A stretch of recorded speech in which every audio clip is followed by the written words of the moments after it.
Okay, so today I'm going to be talking about Virginia Woolf's Slater's Pins Have No Points, and I'm sorry I'm looking off to the side. I'm going to refer to these notes.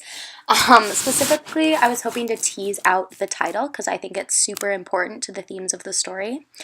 I think it illustrates a lot of concepts of fluidity, oddness, and the unexpected, which are all reflected throughout Woolf.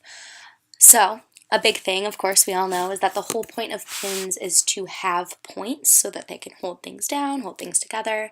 And so Woolf is really going against the norm here in her title by saying Slater pins have no points.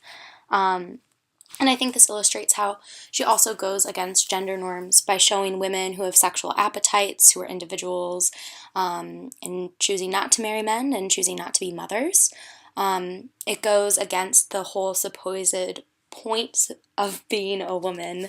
A part of me also wants to say that this is also showcasing, to reverse it, beyond the themes of womanhood, also illustrating parts about men. In class, we briefly mentioned that all of the men in the story just seem to die, and that seems to kind of be their purpose.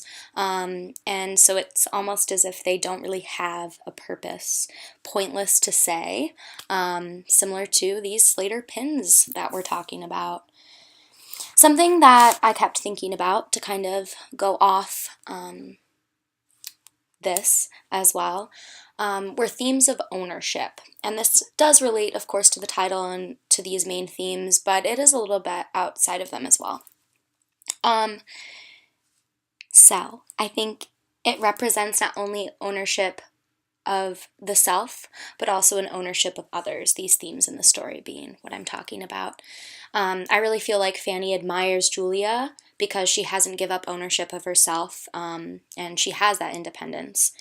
And while the two also desire to possess, to use Woolf's language there, something more, we aren't really sure what that is until the end of the story, and even there it's left a little bit ambiguous, so it's kind of up to our interpretation as well. In my opinion, their point, their desire, is each other, because they offer within each other a little bit of a greater purpose, and this is where that idea of oddity or queerness comes in.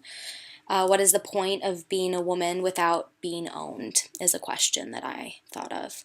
And I think that this also really bleeds into concepts of identity.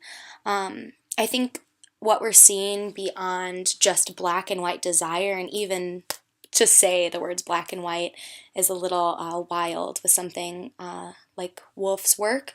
I think we're also seeing a desire for attachment, not necessarily to a person or things like that, but to an identity or to an understanding of the point of being, if that makes sense.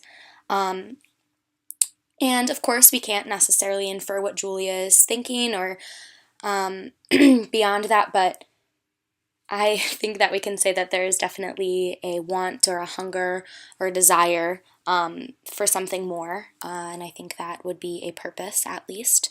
And of course, I think to partially sum all of this up the best way I can, is that we see in the last scene these points kind of better realized. We're seeing desires realized, and as Fanny finally finds that pin and is able to use it, so thus it kind of gets its point back, I think that those kind of correlate very strongly. So by finally realizing their desires for each other, we are able to get some sort of point in life or a pin, or maybe they're the same thing. So that is kind of my little take on Virginia Woolf's Slater's Pins Have No Point.